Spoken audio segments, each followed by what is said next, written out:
I had a run of bad luck for a while. I was in a very bad relationship, and I really had no way to get out of it. My family was not very supportive of me. They had this rule that once you moved out of the house, you stayed out for good. So, no matter what happened, I couldn't leave and go back with them. Most of my other relatives lived far away, and I had lost contact with most of my friends during the relationship as well. I wasn't really going to be able to stay with anyone. In order to get out of the situation, I had to do something I never thought I'd have to do in my life. I decided to run away and live in my car. Now, while it sounds like it might have been really bad, actually it wasn't really so awful. I had blankets and pillows, and I could just lay down in the back seat with no problem. I could listen to talk radio and sports when I was bored, and I could also find something to read. I had a roof over my head and protection from the elements, for the most part. The only thing that was really difficult was finding a safe place to park. It wasn't that difficult during the day. I would just park at my place of business and go in for work. I could hang out in the parking lot for a little while, but I couldn't stay there for too long. If my boss found out I was living out of my car, what might he have thought? Also, I couldn't spend too many nights in the same parking lot either. I would likely draw too much attention to myself. I had been staying in the parking lot of an apartment complex for a few nights when I inadvertently caught notice of a drug deal going on. Although those involved in the deal didn't seem to see me, I didn't feel safe parking there anymore. The following evening, I looked around until I eventually found the parking lot of a small restroom in a park. I wasn't exactly sure I wouldn't be found parking there, but I was too exhausted searching for a new place and thought I could get at least a few hours of sleep before being found. I wasn't sure for how long I actually slept. It's important to know that when I slept in the back seat, I completely covered myself in blankets so I wouldn't be seen. Out of nowhere though, I got woken up by this strange screeching noise. It was so weird. I remember twitching under my blankets listening to it. I didn't completely wake up though. I was used to hearing weird noises after being in my car for so long. Likely it was just another car, so I shuffled around under my blankets to get a bit more comfortable and tried to fall back asleep. Just before I could drift back off though, I heard the screeching sound once more. I groaned a little out of annoyance, wondering what this noise was yet still. I didn't think I needed to get out from under my blankets yet though. Parking lot noises were just something you had to force yourself to put up with. I tried to force myself to go back to bed, when suddenly I began to feel a shaking movement. I was still half asleep, so I couldn't quite figure out what that feeling could be at first. Then it began to happen more. The second time, I was a lot more certain I knew what that feeling was. Someone was making my car bounce up and down. I quickly and fully woke up. I was too scared now to look out from under my blankets though. It only took a few more bumps and then another creaking noise before I realized that whoever was doing this must have known I was there in the back seat. Peeking out from underneath my blankets, I saw two things initially. There was a young man standing on the front of my car, jumping on my car to make it bounce up and down. But the thing that scared me the most, the creaking sound was coming from a man who was using the tip of a large knife to scrape against the side of my car. He pressed it up against the siding, then the window. Fortunately, my doors were locked. I also kept my keys with me under the blankets. This was so no one could see my keys in my car and think it was a free steal or something. I quickly snatched them up. I had been living in my car for weeks, so I could easily get into the front seat quickly. I grabbed the keys, and the man with the knife began to pound on the window when he saw I was getting up. The other guy kept making the car bounce more and more. I put my keys in the ignition and started the car. I didn't care about the guy making my car bounce up and down, so I put the car in reverse and slammed the gas, sending him flying to the ground. I didn't care though. The other guy came after the car, trying to stab at my window while screaming obscenities at me. He was swishing his knife back and forth in the air. Again, I didn't care. I made it perfectly clear I was willing to run him over. He got the picture and got out of my way as I sped off into the night. The side of my car was all scratched up and looked like crap. but I realized how dangerous it was to be doing what I had been doing. I stayed in a hotel room every night after. It was a very cheap hotel, and not the cleanest in the world, but it was much safer than staying in a parking lot.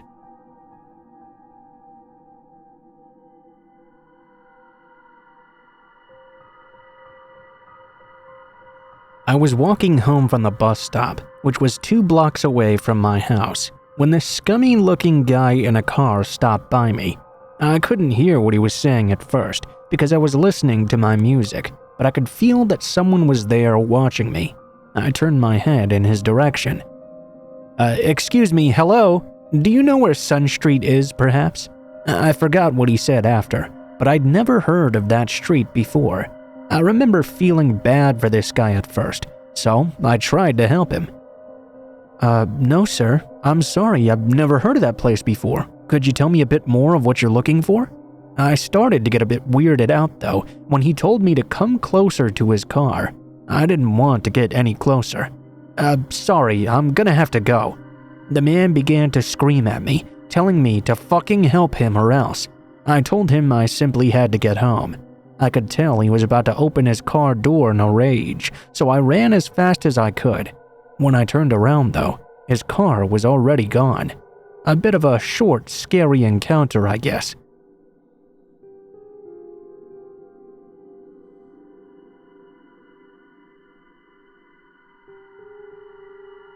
This happened a very, very long time ago. I hope my memory is intact and that I'm telling the story as close to exact as how it happened.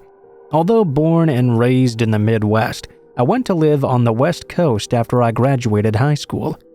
I was one of those people who thought he would hit it big time in Hollywood. There were just as many of us back then as there are nowadays. I was able to get a decent job and a good enough car that I could travel back home at least once a year to visit my family. And trust me, there was no way I was going to get any of them to drive out to California to see me. If you've gone for a long drive, you know exactly what that's like. It can take a long time to get to where you're going, and back then, we didn't have internet to check the weather for an entire trip. It was not always easy to know what to expect for the entire ride because of this. I often ran into sudden thunderstorms, or snowstorms, or other kinds of inclement weather. I was in my early 20s when I was making this particular trip. I had gotten through the bulk of the trip already and was just approaching the final part of it. This night would be the last night I would have to drive, and I would arrive at my parents' home the next evening. Well, sometime in the afternoon, I must have hit a really huge storm system. I could see the storm clouds in the sky long before I actually met them, and when I did meet them, they lasted for a very long time. There was thunder, lightning, strong winds, and even large pieces of hail at certain parts of the trip. I feel somewhat fortunate I didn't come across any tornadoes as well. The weather was so extreme, and it stayed that way for a very long time. I decided to stop in a town in order to fill up my gas tank and take a break. While I was there, I noticed this guy hanging around the station. He looked like he might have been a few years younger than I was. He was dressed in a dark green jacket and was carrying a backpack. It was obvious to me right away that he was trying to hitchhike. I had picked up other hitchhikers before, and I'd never had a problem with it. Still, I went into the store and picked up a few items before finally deciding to offer him a ride. By the time I got out and was ready to go back on the road, I decided I would at least approach him and see where he was going first. Initially, he seemed very nice and pleasant. He told me he was a college student and he was trying to find his way back to school. He had been staying with some friends during vacation, but they refused to give him a ride back for some reason. So, he'd been hitching rides throughout the past few days, trying to make his way back to campus. It turned out his college campus was right along the way. It was going to be a very short ride there, actually. He was practically almost home, and probably could have walked the distance if he really wanted to. I agreed to give him a ride because of this. I didn't like the idea of leaving anyone to be out on the road walking during this sort of weather. Plus, I wasn't worried about picking up a hitchhiker either.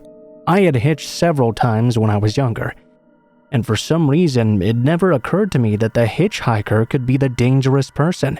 I always wrongly assumed it had to be the person driving the car. For the first part of the ride, everything seemed pretty normal. We made the usual small talk that anyone tended to make in such a situation.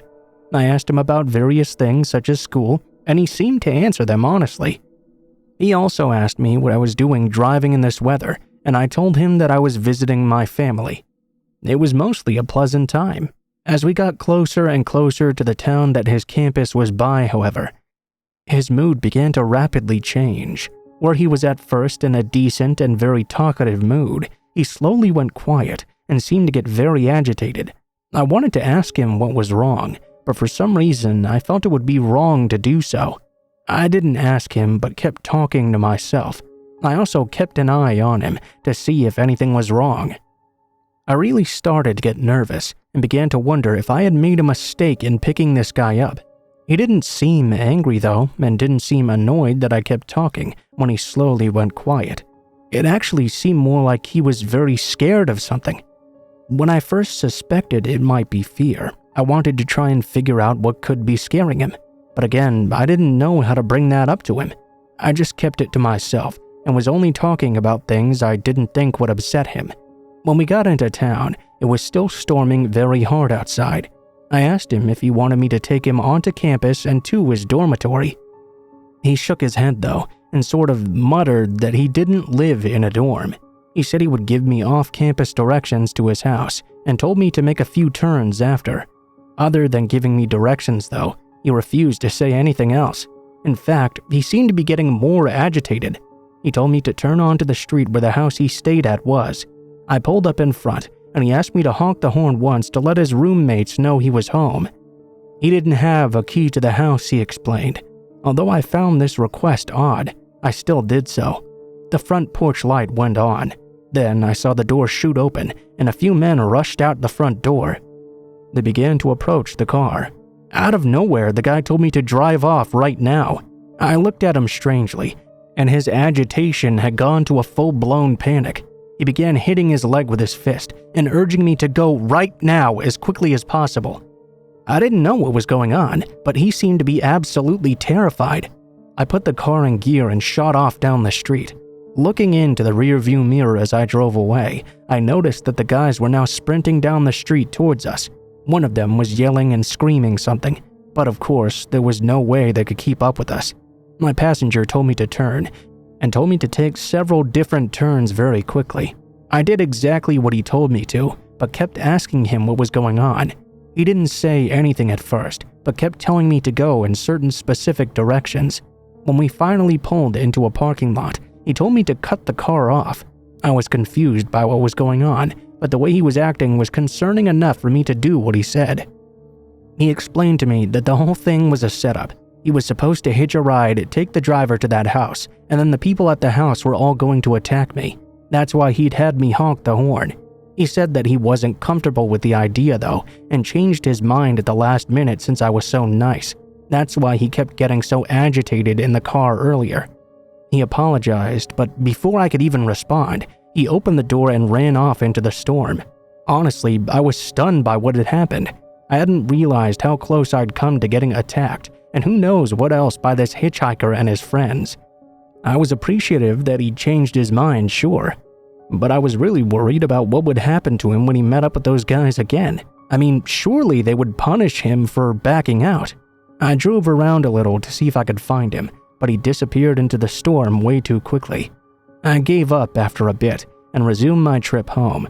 The rest of the trip went very smoothly, and I had a good time with my family after.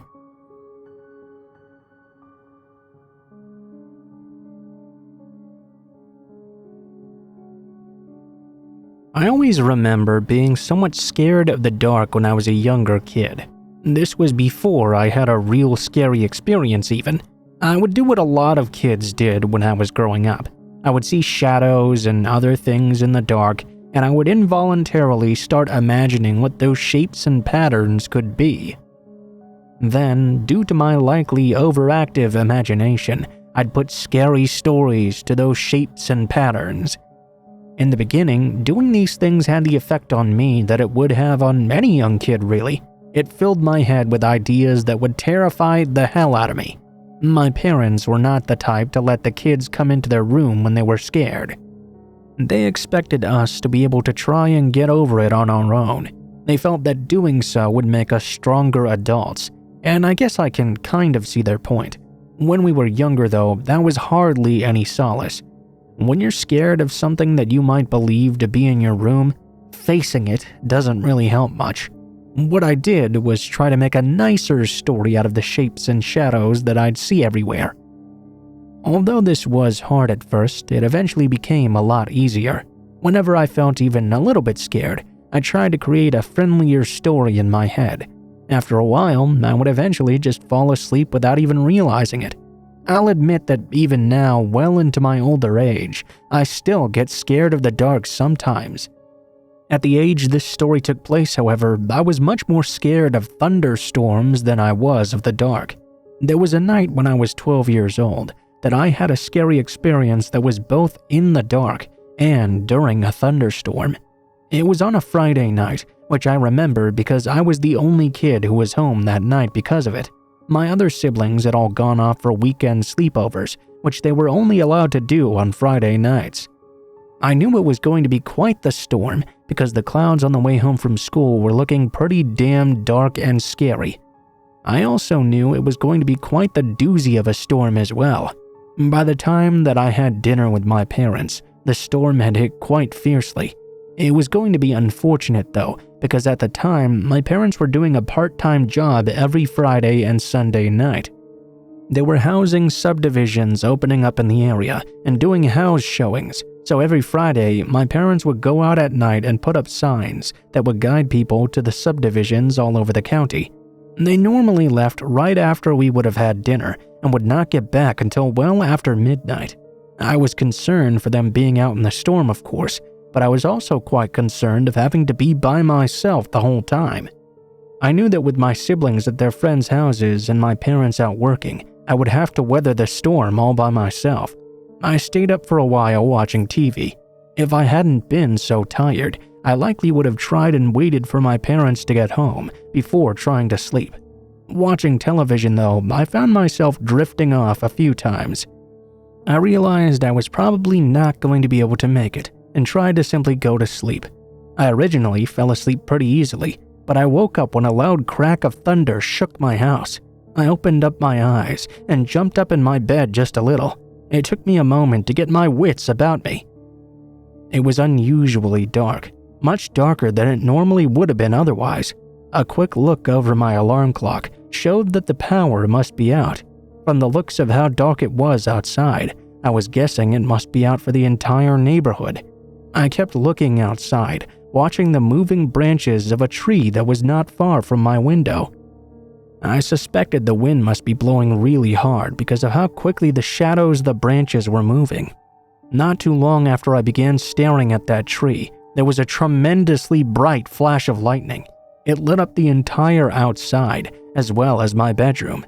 Although, like lightning is known to do, it only lasted a split second. In the moment, it seemed to last a lot longer. This was because what I thought were the shadows of tree branches in the dark slapping against my window were something else entirely. In that instant, I noticed a person standing outside my bedroom window. He was doing something, but the brightness of the flash lit up my room as well. In that moment, we both looked at each other, the man clearly shocked to see me. I think for the first and only time in my entire life, I actually screamed.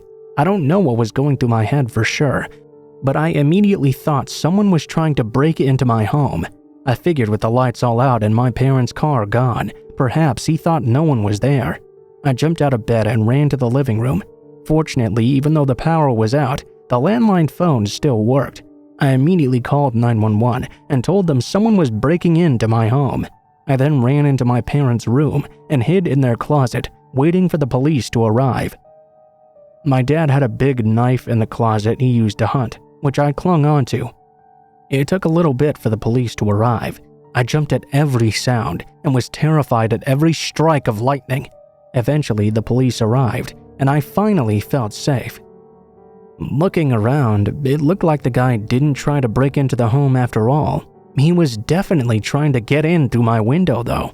I guess seeing me and hearing me scream must have scared him off. He may have assumed that if a child my age was home, others might have been too. They looked around for him, I guess, but to my knowledge they never discovered him. They doubted he would ever come back, but that was of little comfort to me. I continuously worried about him coming back to finish what he started. It took me years before I was completely able to not be scared anymore.